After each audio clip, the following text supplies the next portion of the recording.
of the people that have the yard sites for this week. So let me read those names now.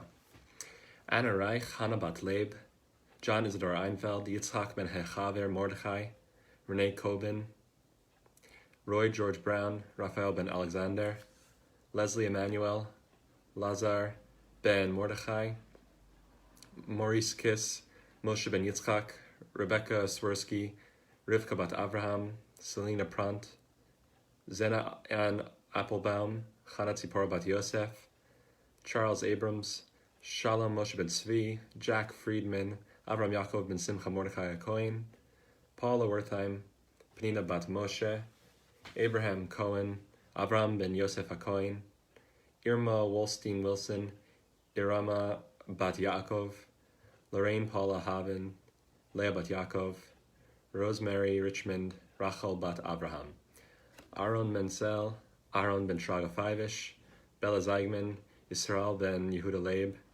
Emmanuel Joseph, Menashe Simcha Ben Binyamin Leib, Gisela Zeigman, Gizi Bat Yehuda Leib, Hannah Zeigman, Chana Bat Yehuda Leib, Herman Zeigman, Herschel Ben Yehuda Leib, Leopold Zeigman, Yehuda Leib Ben Meir Yaakov, Loda Lemler, Carolina Goldwasser, Carolina Bat Emmanuel, Maurice Freeman, Mordechai Ben Itzhak Yehuda, Sarah Zeigman, Sarah Bat Menachem Mendel, and Yeta Menzel, Yeta Bat Yisrael.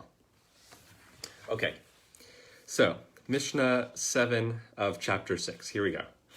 Heviu lefanav maliach bat chila ufat imo, mevarach al hamaliach ufoteret hapat, shehapat tefela lo.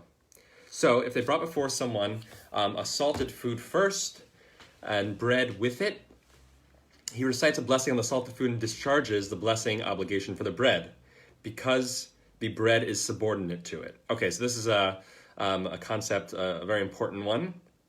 That normally we know that bread has the highest on the hierarchy of blessings. When you have bread as a part of a meal, to start the meal, we make the blessing on bread, and it exempts all other blessings. We don't have to say any other blessings on the other food that's included within that meal. And here we're saying something that sounds backwards. We're saying that you make a blessing on the salted food, that discharges your blessing on the bread. So how could this be?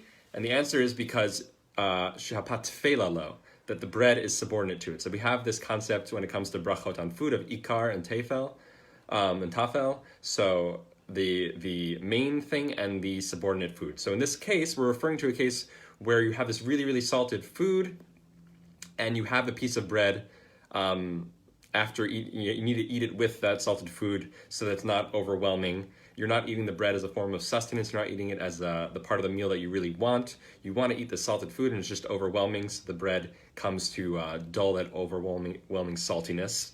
And that is why it is subordinate, and that is why the blessing on the salted food is sufficient. So we have to then explain, what is this rule and what is it really applying to, and how far does it extend? So now we say zeh haklal. This is the rule. Kol shehu ikar ve'imo tefela, mevarach al ikar ufoteret tefela. Whenever a food is, we have a primary food and there's a subordinate, a secondary food, with it, he recites a blessing on the primary food and discharges the obligation of the subordinate food. So lest we come to think that maybe it has to do something with, you made a shehakol on this salty food, and that because shehakol, after the fact, exempts everything, because it's the most general of the food blessings, maybe you thought that that's why you don't, b'diavad, after the fact, I didn't need to make a blessing on the bread. No, it's not because of that. It has to do with ikar and tefel, that this would apply to other things as well. When we have a primary food, the one that you really want for sustenance, and then the secondary food, maybe that you want less, or just secondary in the dish, or in this case is really just there for a practical purpose, not for sustenance at all. So that is a general rule. So we're giving a specific example, and then we explain a general rule afterwards to make sure that we're not understanding the specific example in the wrong way or for the wrong reason why it's this way. Okay, so that was Mishnah 7, and now we move on to Mishnah 8. Now we're talking about the blessings after food. Achal te'enim ve'anavim ve'rimonim.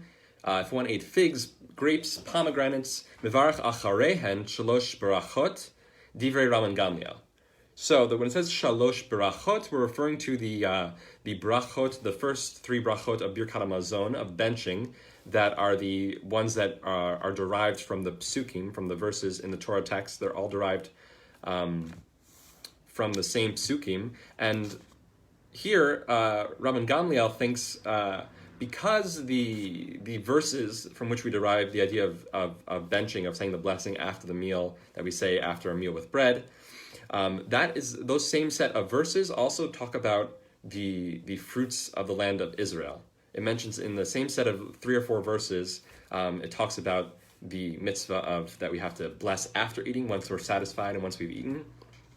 And it mentions these fruits. So he thinks that you say Birkat Hamazon on the fruits of Israel as well, that you should do that because of this juxtaposition. V'chachamim omrim, beracha achat me'ein shalosh. No, so Chachamim, the majority opinion of the sages, different than Rabban Gamliel. They say that actually there's this Ein Shalosh, which is what we have today, the blessing that you say after the species of Israel, that's what you should do, which is like a summary of the ideas of the first 3 brachot that also make up your Birkat Hamazon.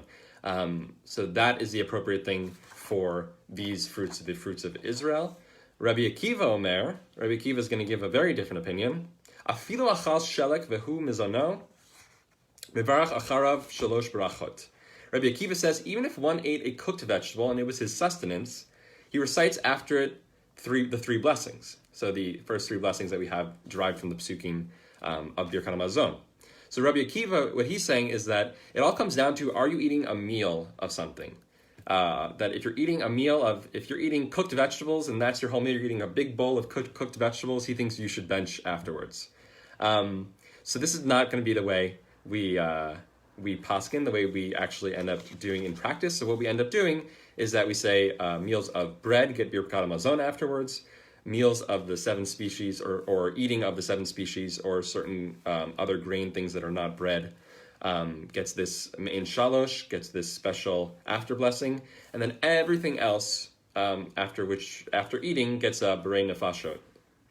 That's going to be the end, the way that we hold. So Chachamim being the choice of how the halacha goes in the case of this Mishnah. And just to finish this Mishnah, then we talk about drinking. What about drinking? We talked about eating so much. Hashote mayim litzmao, omer she'akol niyeh b'dvaro. Rabbi Tarfon omer, berei nefashot rabot. One who drinks water to quench his thirst says the blessing of she'akol niyeh b'dvaro, and Rabbi Tarfon says he should say the blessing of berei nefashot rabot. So a couple of interesting things here. So first of all, when it says one who drinks water to quench his thirst, should say she'akol niyeh b'dvaro. So actually there's context in which one would drink water and not make a blessing beforehand. For example, if you're just drinking water to take a pill, you have no interest in thirst and you're not doing it to just drink water, or if you have something stuck in your throat and you need a quick sip of water, then you wouldn't make a shehakol either. So it's really about, it has to be, because it has no taste that one is deriving benefit from, there has to be another reason. So thirst being the important reason that would make it require a blessing. Other drinks, for example, though, because they have a taste and because you're deriving other benefit from it, even if you're taking using it to take a pill, you would make a blessing on other drinks other than water. But water has this unique status because it has no taste, or there's no pleasure gotten from the taste specifically. Okay, but Rabbi Tarfon also says something interesting. The other interesting part of this statement, that Rabbi Tarfon says that you say the blessing you say on water is Berei Nefashot Rabot, which is the blessing that we say after other things. The things that, remember we said the after blessings are either benching, which we do for bread, or the Mein Shalosh that we do for the 7 species and certain grains. And then Berei Nefashot is the after blessing for everything else. But here Rabbi Tarfon is saying this is actually the blessing you make on water. So what is Rabbi Tarfon saying? There's going to be the debate about it in the Gemara, and we're going to have to try to understand what he means. Does he mean that you make a Berei Nefashot before and after water? Does he think that water doesn't require an after blessing? It only requires the blessing before? Clearly he thinks that water is unique enough that it doesn't get a shehakol. Maybe probably having to do something with the fact that it doesn't have a taste. You're not getting any kind of that and that kind of benefit that you get from other things, the enjoyment So Rabbi Tarfon thinks something totally different. We end up saying, yes, you do make shehakal on water, and you make a brain nefashot afterwards if you're drinking water to satisfy thirst. If you're drinking water, a sip to take a pill, or a sip because something got lodged in your throat and it's not at all for thirst, then you would do neither. Okay, so we just finished chapter 6. Thank you for joining, and next week we'll be continuing with chapter 7 of Mishnah Berachot. Thanks so much, and have a good day, and be well.